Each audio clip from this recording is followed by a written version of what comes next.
Mi nombre es Renata Villanueva. Tengo 34 años y quiero contarte el momento en que estaba parada en un banco en Madrid, España, con todas mis tarjetas bloqueadas, 14% de batería en el celular y una hoja doblada del hotel en la mano. Una hoja donde había escrito una lista numerada con todas las opciones que me quedaban, porque hacer una lista era lo único que me estaba impidiendo desmoronarme ahí mismo, sobre el mármol del lobby. Quiero contarte de la mujer que estaba del otro lado del mostrador, que se inclinó hacia mí, bajó la voz para que nadie más escuchara, y me dijo algo que no he dejado de pensar ni un solo día desde entonces. Pero antes de llegar ahí, necesito darte el contexto, porque ese momento no tiene ningún sentido sin todo lo que vino antes. Y te lo prometo, cuando termine, vas a entender exactamente por qué una desconocida en un país extranjero vio algo en mí que mi propio marido llevaba 6 años intentando volver invisible. Mi nombre es Renata, tengo 34 años, y estás viendo esto.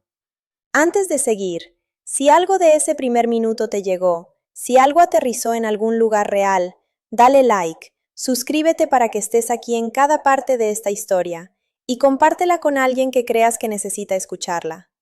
Escribe un comentario y dime desde dónde en México, o desde donde estés en el mundo, estás viendo esto y qué hora es ahí. En serio quiero saber, leo todos y cada uno. Bueno, déjame llevarte al principio.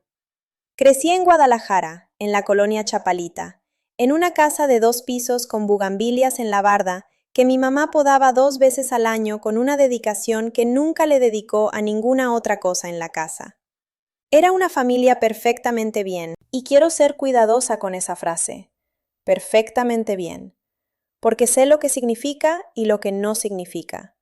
Significa que nadie le pegó a nadie. Significa que había comida y gas, y una escuela pública decente a 3 cuadras, y una mamá que llegaba a todas las obras de teatro del colegio, y un papá que fue entrenador de fútbol infantil hasta que yo tenía 8 años. Significa que desde afuera íbamos bien. Lo que no significa es que fuéramos la familia que hablaba de las cosas difíciles. No éramos esa familia. Éramos la familia donde mi papá podía olvidarse de recogerme de la tarde más importante de mis 11 años y llegar esa noche a cenar y preguntar qué había de comer, y ninguno, ni mi mamá, ni yo, ni mi hermano Tomás, decía ni una palabra al respecto. Traía un diploma enrollado en la mano, de haber ganado el primer lugar en el concurso de oratoria interescolar del municipio. Me lo habían dado yo sola, sin que nadie de mi familia estuviera ahí. Me comí la cena. Dije que había sido un buen día, y creo que en ese momento lo creía, porque para entonces ya había aprendido que necesitar algo de alguien que no estaba poniendo atención era su propio tipo de vergüenza. Así me hicieron. No me rompieron, me construyeron. Hay una diferencia, aunque me tardé mucho tiempo en verla. Me volví muy buena en estar bien. Me volví muy buena en no pedir cosas. Me volví muy buena en ser la tranquila, la capaz, la que resuelve, la que nunca hace escándalo. Y por mucho tiempo pensé que eso era simplemente mi personalidad, una fortaleza incluso. Solo después entendí que lo que había aprendido, a los 11 años, en un camión urbano de vuelta a casa con el diploma en la mano, era esto. La gente que te quiere a veces simplemente no está, y lo digno es fingir que no te das cuenta. Eso lo cargué a todos lados. Lo cargué a la Universidad de Guadalajara, donde trabajé 20 horas a la semana en una agencia de publicidad del centro para pagar lo que la beca no cubría, sin llamarle nunca a mi mamá para decirle que estaba batallando. Lo cargué a través del diplomado en branding estratégico que me pagué sola en el ITESO, porque nadie en mi casa sabía exactamente qué era eso, pero yo sabía que lo necesitaba.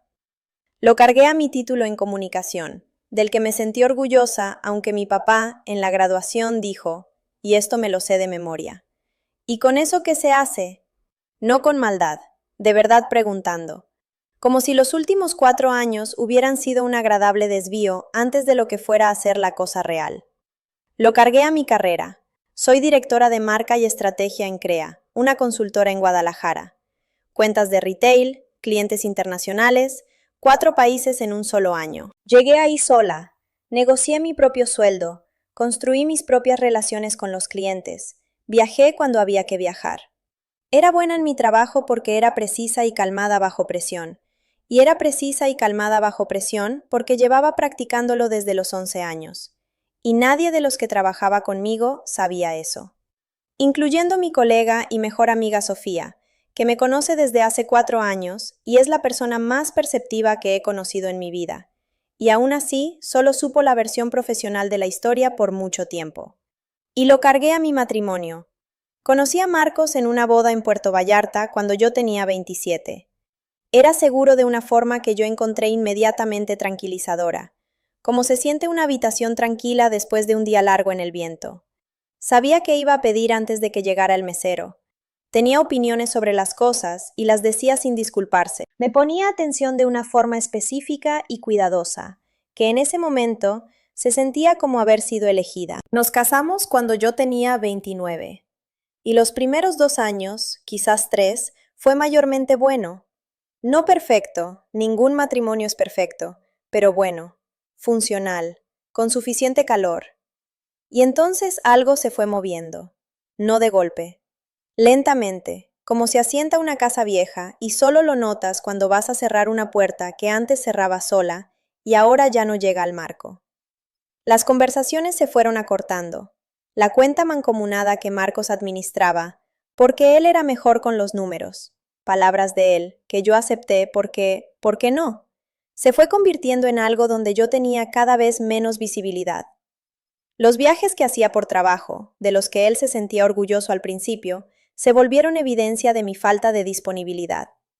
Las noches en que hablaba por teléfono con Sofía, cuando necesitaba pensar en voz alta, él las notaba, y no decía nada, lo cual era de alguna forma peor que si hubiera dicho algo. Si alguna vez has estado en una relación donde la temperatura baja 1 grado a la vez, donde sigues ajustando tu propio termostato para compensar, hasta que te das cuenta de que estás helada, y la otra persona está perfectamente cómoda, creo que entiendes lo que intento describir.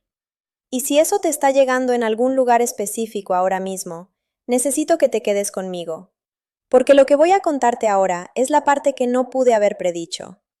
Unos 8 meses antes del viaje a Madrid, empecé a mover pequeñas cantidades de dinero a una cuenta personal en Banorte que Marcos no sabía que existía. No miles, 2.000 pesos aquí, 3.000 acá. Me dije que era para tener tranquilidad.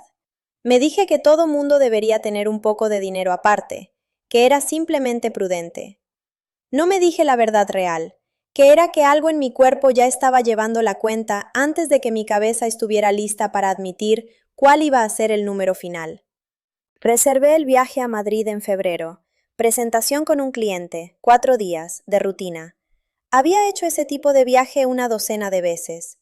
La mañana que salí al aeropuerto, Marcos y yo tuvimos lo que solo puedo describir como una conversación que no terminó. Uno de esos intercambios que suena a logística, pero en realidad es otra cosa. 2 personas hablando de horarios de vuelo, cuando lo que quieren decir es algo que ninguno está dispuesto a decir en voz alta todavía. Estaba parado en el marco de la puerta de la cocina cuando me fui. No cargó mi maleta al carro. Me dijo, mándame mensaje cuando llegues. No, buen viaje. No te voy a extrañar. Solo, mándame mensaje cuando llegues. Como un recordatorio, como una tarea en una lista. Le mandé mensaje cuando llegué. La presentación salió bien. El cliente quedó contento. Me sentí, por primera vez en varios meses, como yo misma, como la versión de mí que es competente y clara, y está exactamente donde se supone que debe estar. Y en la tarde del segundo día, entré a una farmacia cerca del hotel a comprar aspirinas y crema de manos. Acerqué mi tarjeta Visa al lector y no pasó nada. Acerqué la tarjeta de respaldo. Nada. Me dije que era problema del lector. Pagué en efectivo, los últimos 30 euros que traía en la cartera. Caminé de vuelta al hotel, y fue entonces cuando entendí, parada en la recepción del hotel con una orden de room service que no podía pagar y el celular al 14% de batería, que esto no era un problema del lector. Esto era una decisión que alguien había tomado. Y ya sabía, en esa parte de mí que había llevado la cuenta por 8 meses, exactamente quién la había tomado. Me senté en el borde de la cama del hotel por un buen rato. Quiero que entiendas eso, porque creo que dice más sobre en dónde estábamos que cualquier otra cosa que pudiera contarte. Mi marido había estaba casi segura, cancelado todas las tarjetas mientras yo estaba sola en un país extranjero. Y mi primer instinto no fue llamarle. Mi primer instinto fue tomar el bloc de notas del buró, el que tenía el nombre del hotel impreso en la parte de arriba en letras doradas pequeñas, y hacer una lista. Punto 1. Confirmar con el banco qué fue exactamente lo que pasó. Punto 2. Evaluar el efectivo disponible. Punto 3. Determinar qué gastos son innegociables en las próximas 24 horas. Punto 4. Identificar a quién llamar.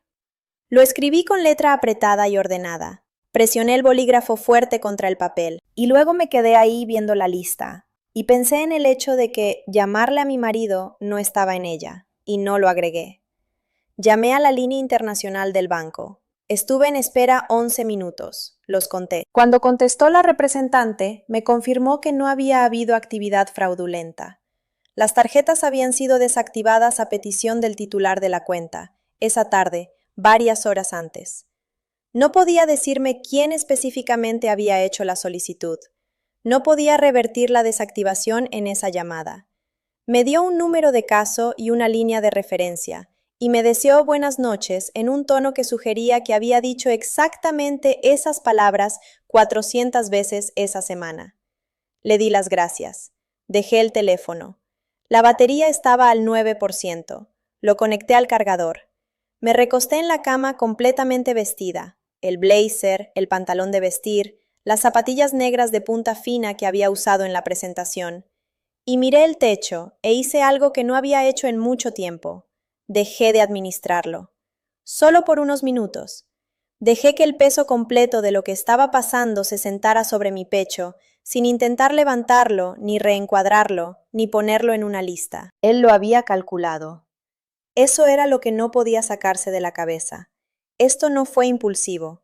No le llamas a tu banco en medio del viaje internacional de trabajo de tu esposa un martes por la tarde al azar. Eso se hace con intención. Eso se hace porque lo pensaste, lo planeaste y elegiste el momento deliberadamente. El momento que eliges es el en que ella está más expuesta. Dormí mal.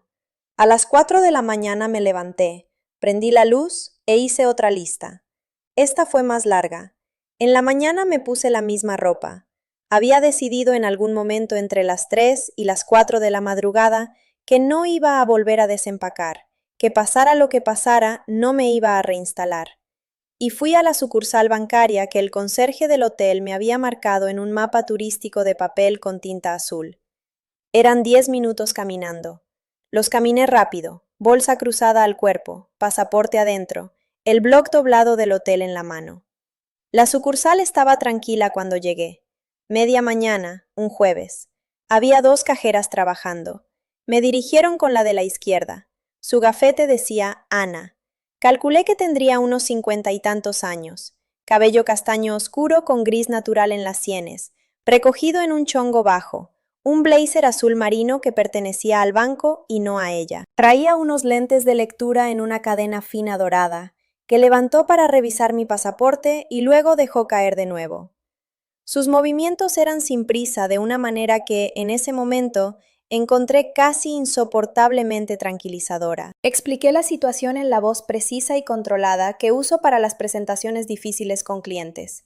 Puse sobre el mostrador todo documento que traía: pasaporte, credencial de trabajo, número de cuenta bancaria, una captura de pantalla de mis registros de depósito directo de los últimos 6 meses. Pregunté sobre el proceso para una transferencia internacional de emergencia desde una cuenta personal vinculada, la que estaba solo a mi nombre, la que tenía 74,000 pesos. Ana escuchó sin interrumpir, luego tecleó, por un buen rato. Tomó el teléfono de escritorio, habló en español con acento portugués, escuchó, colgó. Volvió a ver su pantalla, entonces dijo: las cuentas mancomunadas han sido reestructuradas. Yo dije: eso no es posible, yo hubiera recibido una notificación. Giró ligeramente el monitor hacia mí.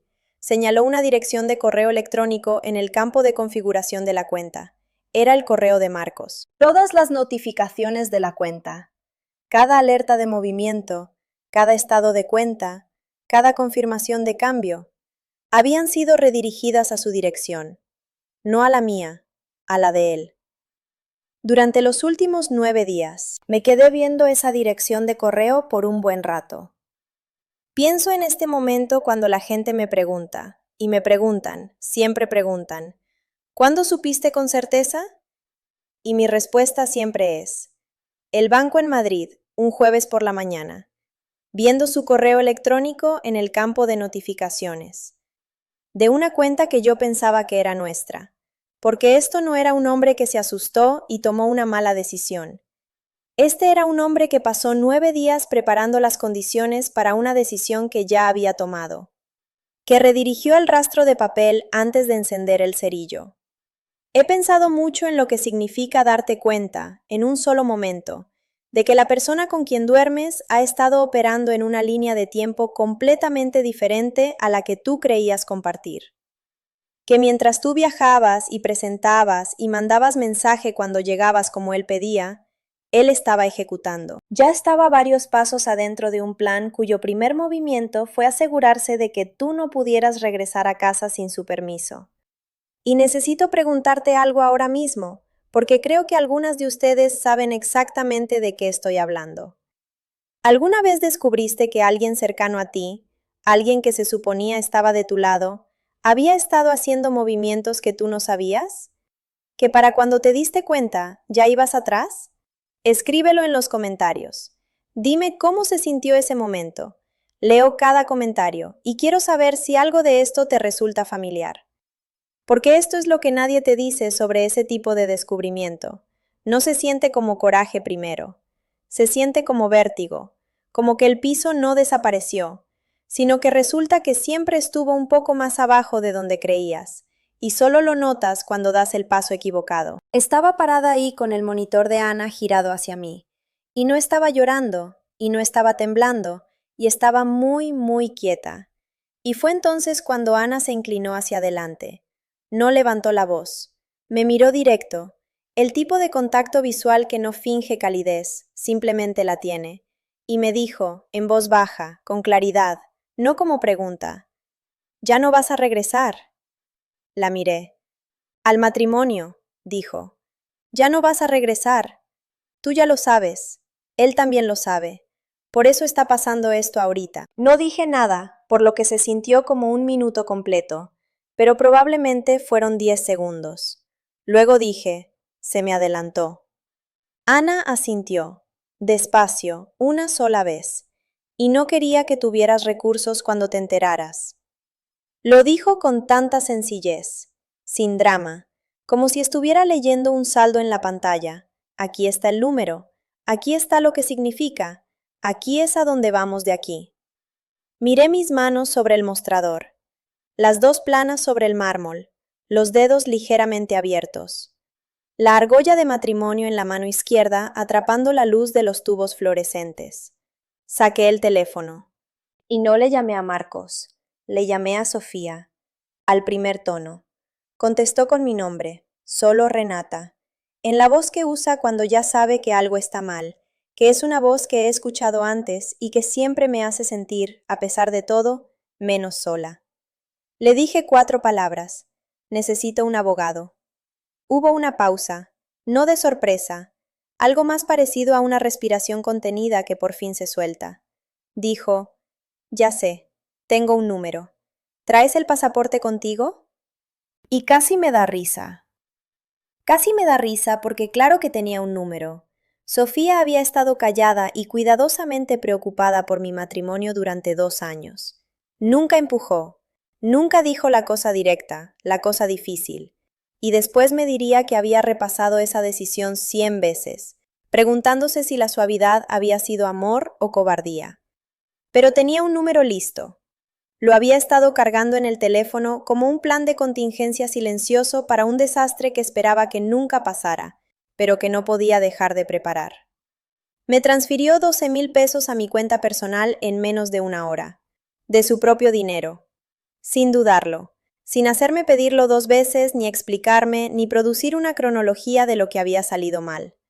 Solo dijo, va a llegar en menos de una hora. Dime cuando lo veas. Y luego hizo una llamada de conferencia con un abogado de derecho familiar llamado Rodrigo Salazar, cuyo número había conseguido a través de un caso de un cliente 8 meses antes y guardado bajo por si acaso. Nunca me lo había dicho. Creo que sabía que decírmelo habría significado nombrar la cosa en voz alta antes de que yo estuviera lista, y me quería lo suficiente como para esperar. Rodrigo entró a la llamada desde Guadalajara.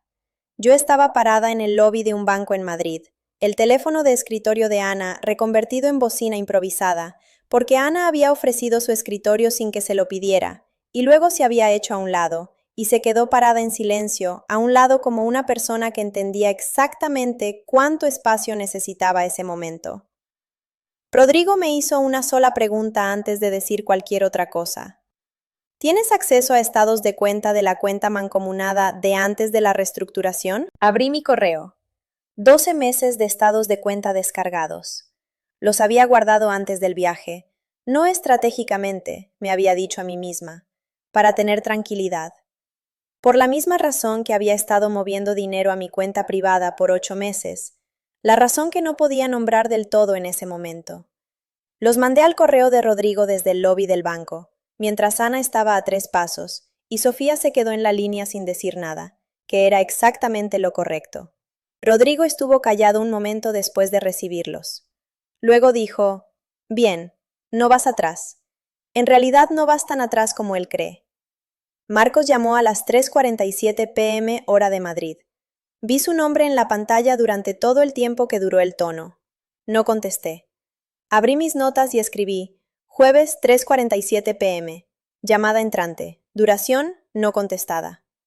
Rodrigo me había dicho que registrara cada contacto de aquí en adelante. Estaba construyendo un tipo diferente de lista. Marcos mandó un mensaje a las 4:12 p.m. Lo leí parada afuera del banco, en la luz delgada de la tarde, con el mapa turístico todavía doblado en la bolsa y la tarjeta de Ana en la mano. Me la había presionado en la palma cuando me fui, sin decir nada, solo un pequeño gesto de cabeza que significaba, ya tienes esto, úsalo si lo necesitas. El mensaje decía, necesitamos hablar cuando llegues. Tomé algunas decisiones. Creo que vas a entender que tienen sentido para donde estamos los dos. Lo leí 2 veces, lo capturé en pantalla, lo reenvié a Rodrigo Salazar con la hora y sin comentario adicional, porque Rodrigo me había dicho que no editorializara por escrito, solo documentar, solo mandar, dejar que el registro hablara por sí solo. Luego guardé el teléfono en la bolsa y caminé de vuelta al hotel. Quiero contarte cómo se sintió esa caminata, porque creo que importa. Era un jueves por la tarde en Madrid a finales de octubre, y la luz era ese color dorado bajo particular que tienen las ciudades del sur de Europa en otoño, donde todo parece ligeramente más significativo de lo que probablemente es.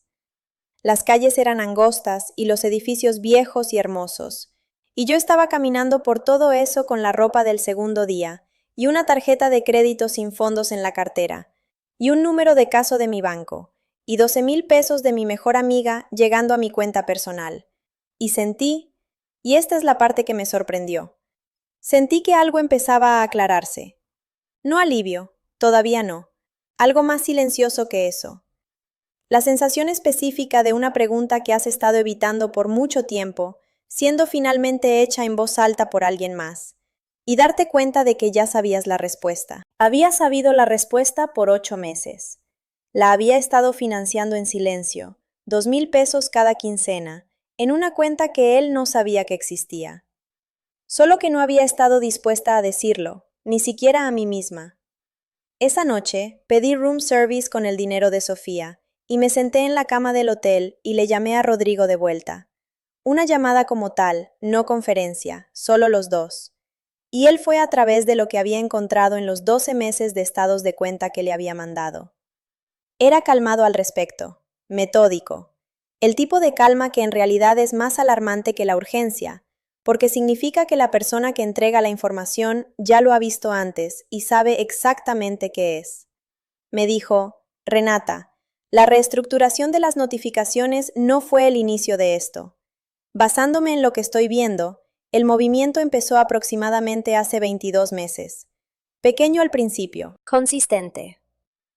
El tipo de transferencias que no activan alertas automáticas individualmente, pero que cuentan una historia muy clara cuando las pones juntas. 22 meses. Hice el cálculo sentada en la cama del hotel.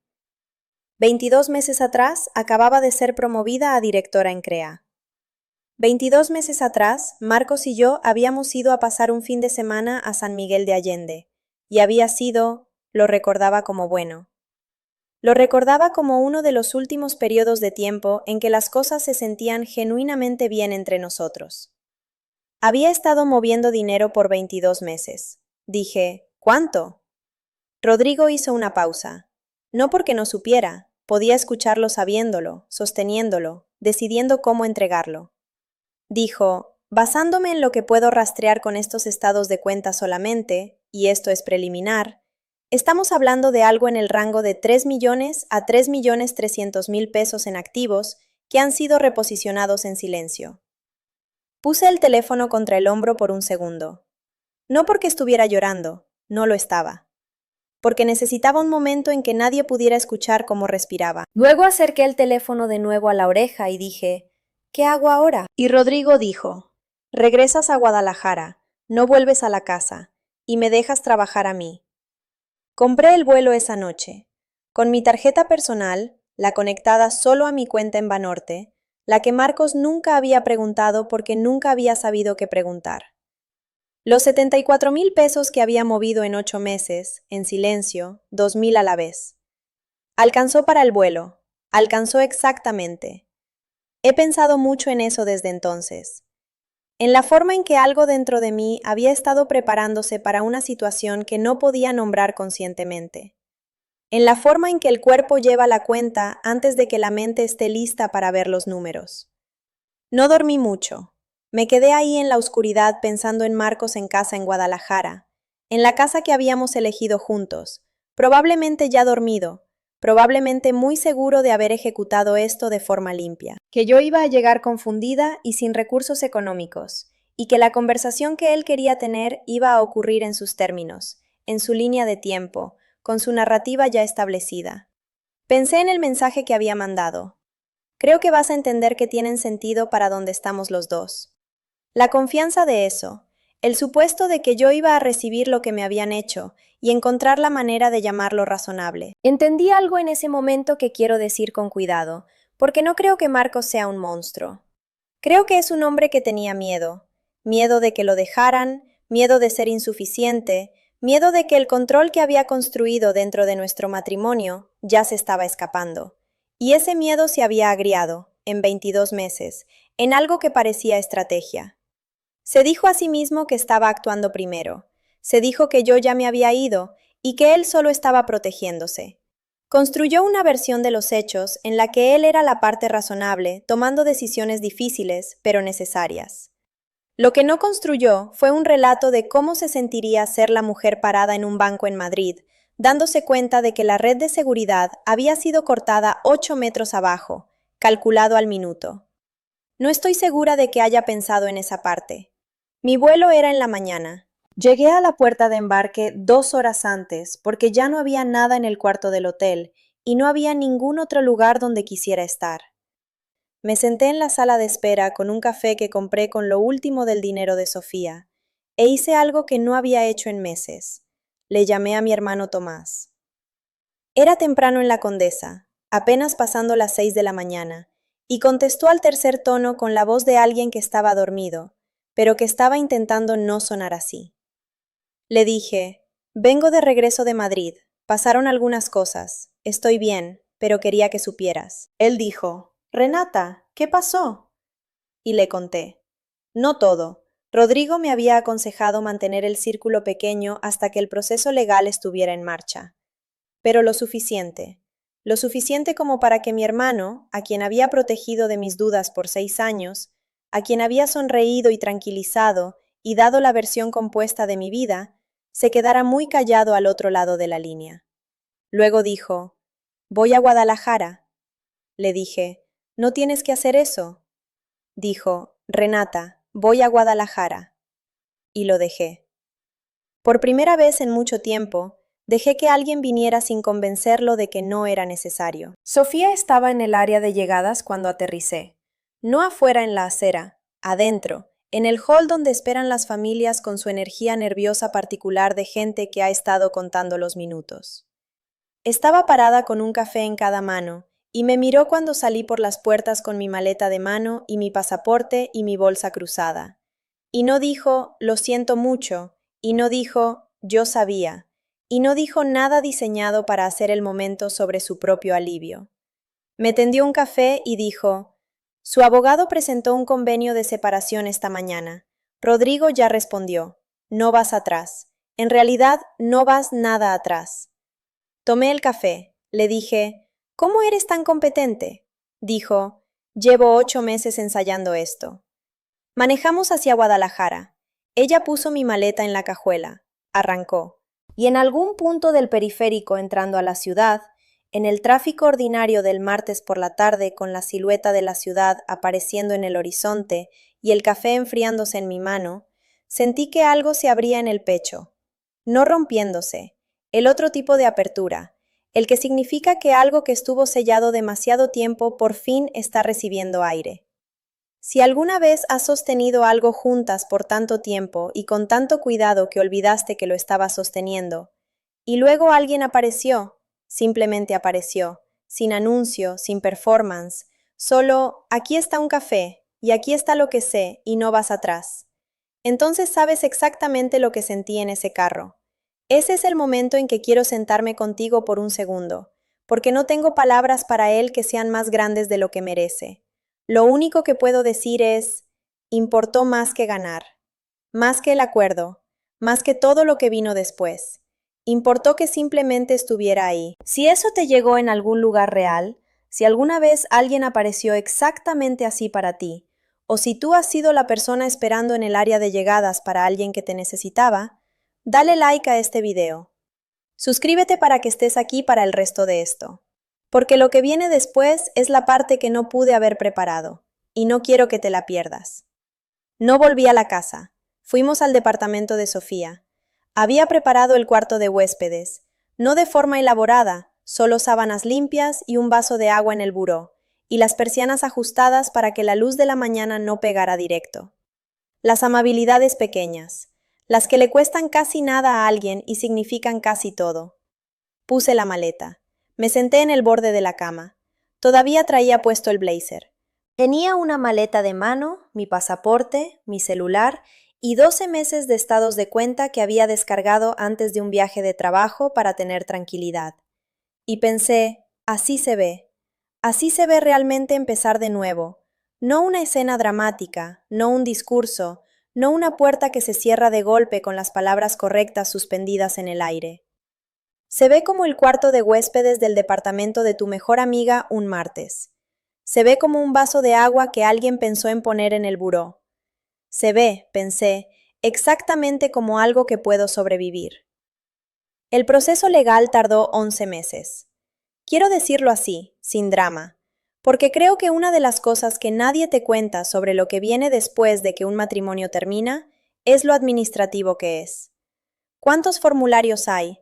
¿Cuántos correos que empiezan con "en atención a lo anterior" y terminan con un número de expediente? ¿Cuántas veces te sientas en una sala que huele a aire reciclado y tóner de impresora y hablas de tu vida en términos de activos y pasivos y fechas de transferencia? Y qué extraño es darte cuenta de que los años más íntimos de tu existencia pueden reducirse, en papel, a una columna de números. Me quedé en el departamento de Sofía 3 semanas. Luego encontré un departamento pequeño en la colonia americana, 2 recámaras, segundo piso, una ventana en la cocina que daba al oriente para que las mañanas fueran luminosas. Firmé el contrato un miércoles. Subí mis propias cajas por las escaleras. Tomás había venido desde la Condesa la semana anterior y me ayudó a mover las cosas que fui a buscar. 2 viajes, en la mitad del día cuando Marcos estaba en la oficina, con la asistente de Rodrigo presente como testigo, porque Rodrigo me había aconsejado no ir sola. Marcos no estaba ninguna de las 2 veces. No sé si fue deliberado o coincidencia. He dejado de intentar determinar cuáles de sus ausencias eran estratégicas y cuáles simplemente eran ausencias. Me llevé la ropa. Me llevé las cosas de la cocina que eran mías antes del matrimonio. Me llevé el cuadro enmarcado del pasillo que me había dado mi abuela, una acuarela de Monte Albán que compró en un mercado de artesanías en Tlaquepaque cuando yo tenía 7 años y que había colgado en cada lugar donde he vivido desde entonces. Dejé los muebles, dejé la vajilla buena, dejé la fotografía de boda que había estado en el librero de la sala por 5 años. No me llevé la argolla cuando me fui. Me la había quitado en el cuarto de huéspedes de Sofía la primera noche. La había puesto en el buró junto al vaso de agua, y en la mañana la había guardado en el bolsillo con cierre de la bolsa cruzada, donde estuvo 3 semanas porque no sabía qué más hacer con ella. Eventualmente la puse en un cajón del departamento nuevo. No he decidido qué hacer con ella desde entonces. Hay decisiones que no necesitan tomarse de inmediato. Estoy aprendiendo a estar en paz con eso. La contadora forense que contrató Rodrigo se llamaba Claudia Reyes Montoya, y quiero contarte del día en que presentó sus hallazgos, porque fue uno de los momentos más extraños de los 11 meses completos. Estábamos en la sala de juntas de Rodrigo, yo, Rodrigo, Claudia y un pasante llamado Jorge que tomaba notas y nunca levantaba la vista de su libreta. Claudia traía una presentación. Hojas impresas, engargoladas.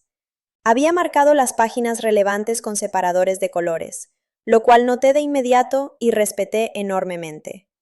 Recorrió 22 meses de transferencias, las pequeñas y las más grandes, cuentas fantasma y aportaciones a inversiones redirigidas, y una persona moral que Marcos había constituido en silencio 18 meses antes bajo un nombre que no era el suyo, pero que contenía, como representante legal, a un amigo de la universidad que yo había conocido exactamente una vez en una cena y que me había parecido completamente sin chiste. 3.300.000 pesos. Ese fue el número al que llegó Claudia, después de 11 meses de rastreo.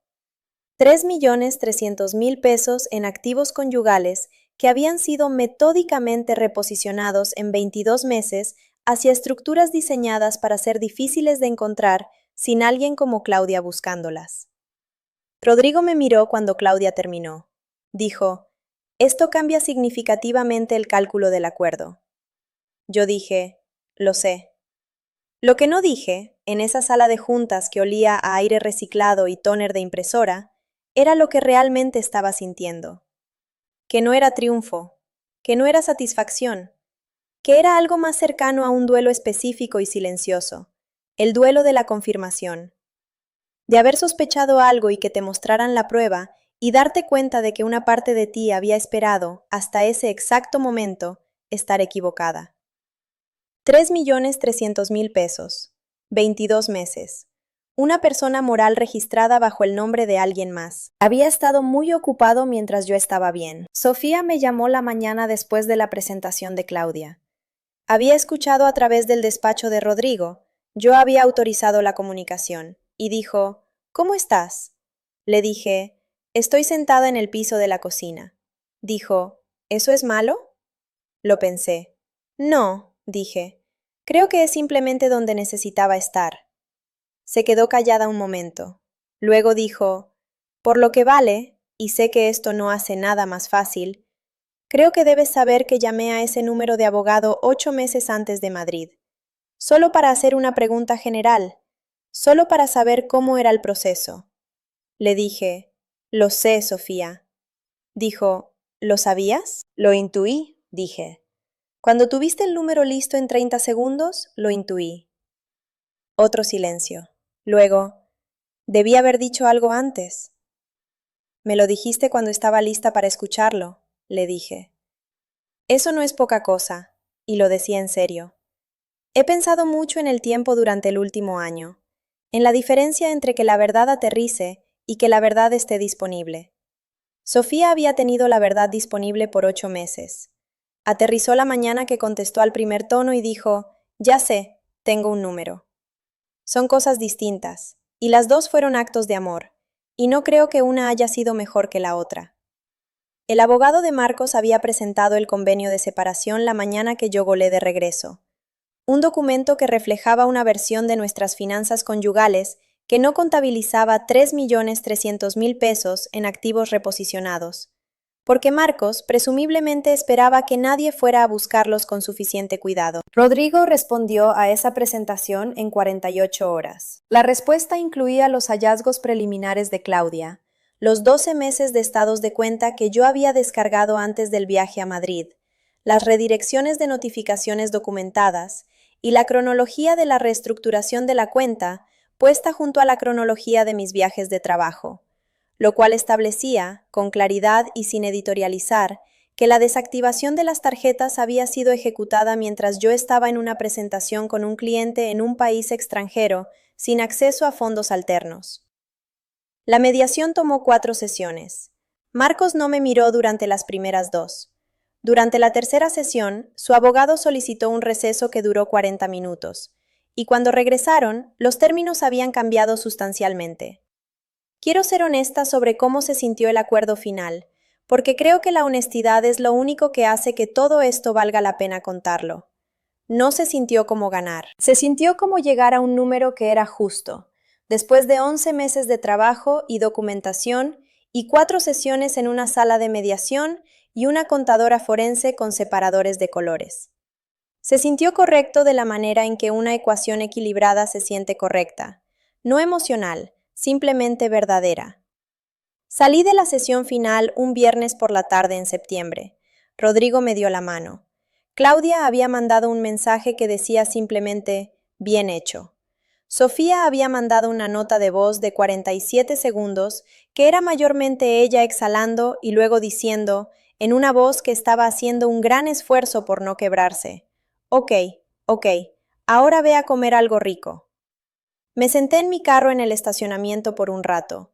Pensé en Marcos, no con coraje, ya no, o no principalmente. Pensé en él de la manera en que había empezado a pensar en él en los meses desde Madrid, como una persona que genuinamente tenía miedo de que lo dejaran, que había confundido el control con la seguridad por tanto tiempo que ya no sabía la diferencia, que había construido una habitación hermosa con llave y la había llamado matrimonio, y luego se había entrado en pánico cuando sintió que las paredes se movían. Entendía su lógica, no la excusaba. Son cosas distintas también, y sostener las dos al mismo tiempo es una de las cosas más difíciles que he aprendido a hacer. Me enteré a través de Tomás, que se enteró a través de un amigo en común, de la manera en que las noticias viajan en el ecosistema específico de personas que fueron a las mismas bodas regionales durante una década, que la situación profesional de Marcos se había complicado en los meses después del acuerdo. La persona moral que había descubierto Claudia creó preguntas que se extendían más allá de nuestro divorcio, hacia áreas que ya no eran de mi incumbencia y que elegí, deliberadamente, no seguir de cerca. No sentí satisfacción cuando escuché esto. Sentí algo más parecido al cansancio, el agotamiento específico de seguir conectada, aunque sea a distancia, a una historia que me había costado tanto por tanto tiempo. Le deseé, en esa parte silenciosa de mí misma que todavía recordaba el fin de semana en San Miguel de Allende y los primeros 2 años cuando las cosas estaban bien, algo que solo puedo describir como la oportunidad de volverse más honesto de lo que había sido. No sé si la tomó, eso ya no me corresponde saber. Tomás volvió a Guadalajara un fin de semana en octubre. La luz buena de octubre, la misma calidad que había notado en Madrid un año antes, ese dorado bajo que hace que todo parezca estar siendo recordado mientras está ocurriendo. Nos sentamos en el pequeño balcón de mi departamento, con cajas de comida para llevar entre nosotros, y él dijo, de la nada, de la manera en que Tomás siempre ha tenido de nombrar las cosas de lado. Siempre pensé que eras la fuerte porque nada te afectaba. No me di cuenta de que nada te afectaba porque nunca lo dejabas ver. Lo miré. Tiene 30 años y los mismos ojos café oscuro de mi mamá, y me estaba mirando con una expresión que no le había visto antes. Algo cuidadoso y un poco avergonzado, la cara de alguien revisando una creencia que sostuvo durante mucho tiempo en tiempo real. Le dije, no lo dejaba ver porque pensaba que eso era lo que significaba ser fuerte. Dijo, ¿y qué crees que significa ahora? Lo pensé. Pensé en Ana en el banco, inclinándose hacia adelante, en Sofía contestando al primer tono, en la voz de Rodrigo diciendo, no vas atrás, en los separadores de colores de Claudia, en Tomás al teléfono a las 6 de la mañana en la Condesa diciendo, Voy a Guadalajara sin esperar permiso. Dije, creo que significa dejar que la gente aparezca. Él asintió, tomó su caja de comida, dijo, lo haces mejor que antes. Estoy en eso, dije, y nos quedamos ahí en la luz de octubre comiendo sin decir nada más por un rato. Y ese silencio fue el más cómodo que había compartido con otra persona en más tiempo del que podía recordar. Le escribí una carta a Ana, no un correo, una carta, en papel, en un sobre con estampilla internacional. Encontré la dirección de la sucursal en el sitio web del banco. No sé si la recibió. No sé si me recuerda. Debe ver docenas de personas en ese mostrador cada semana, cada una en alguna versión de una encrucijada, cada una sosteniendo sus documentos y su compostura y lo que le quede de lo que traía cuando entró. Pero la escribí de todas formas, porque hay cosas que necesitan decirse aunque no esté segura de que van a ser escuchadas. Le conté lo que pasó después de que salí del banco ese jueves. Le conté de Sofía y la transferencia, y Rodrigo y Claudia, y los 11 meses, y el acuerdo, y el departamento pequeño con la ventana de la cocina que da al oriente. Le conté que pienso en lo que me dijo. Ya no vas a regresar. No como profecía, sino como permiso. El permiso de dejar de fingir que regresar todavía era una opción real. De dejar de administrar la distancia entre lo que sabía y lo que estaba dispuesta a decir. Le dije que hizo algo por mí que no estoy segura de que supiera que estaba haciendo. Que vio, en la manera en que apoyé las manos planas sobre ese mostrador y miré esa dirección de correo en su pantalla, algo que reconoció, y lo nombró, en voz baja, sin hacer teatro de ello, sin necesitar nada de mí a cambio. Le dije que creo que eso es una de las cosas más raras que una persona puede hacer por otra. La firmé con mi nombre. Solo mi nombre. Renata. Mi nombre es Renata Villanueva Solís. Tengo 34 años. Vivo en un departamento de segundo piso en la colonia americana, en Guadalajara, con ventanas que dan al oriente y una acuarela de Monte Albán sobre la mesa de la cocina que mi abuela compró en un mercado de artesanías en Tlaquepaque cuando yo tenía 7 años. Los martes por la mañana hago café antes de que el sol haya salido del todo, y me siento en esa mesa con la luz entrando, y no hago una lista. Solo me siento ahí. Me tardé mucho tiempo en aprender a hacer eso, a estar en un momento tranquilo, sin intentar administrarlo de inmediato. Todavía estoy aprendiendo. Pero sé esto, en algún lugar de Madrid, un jueves por la mañana a finales de octubre, una mujer que nunca había conocido se inclinó sobre un mostrador de banco y me dijo algo que yo ya sabía. Y volé a casa y no regresé, y dejé que la gente apareciera para mí, una por una, en sus formas específicas e imperfectas e irreemplazables. Y estoy, por primera vez en mucho tiempo, exactamente donde se supone que debo estar. Antes de que te vayas, quiero preguntarte una cosa, y lo digo en serio, no como formalidad. ¿Alguna vez una desconocida vio algo en ti que las personas más cercanas habían dejado de ver? ¿Alguien que apenas conocías dijo la cosa exacta en el momento exacto, la cosa que te dio permiso de dejar de fingir? Escríbelo en los comentarios. Cuéntame tu versión de ese momento. Leo cada uno, y creo que somos más de las que creemos. Personas que sostuvimos todo tan bien y por tanto tiempo, que lo más radical que alguien pudo hacer fue simplemente decirnos la verdad. Si esta historia se quedó contigo, si alguna parte de ella se sintió familiar o te dio algo que necesitabas hoy, dale like, suscríbete para que estés aquí para la próxima historia y compártela con alguien que quizás necesite escuchar que estar varada no es lo mismo que estar perdida. Mi nombre es Renata, y nos vemos en la siguiente.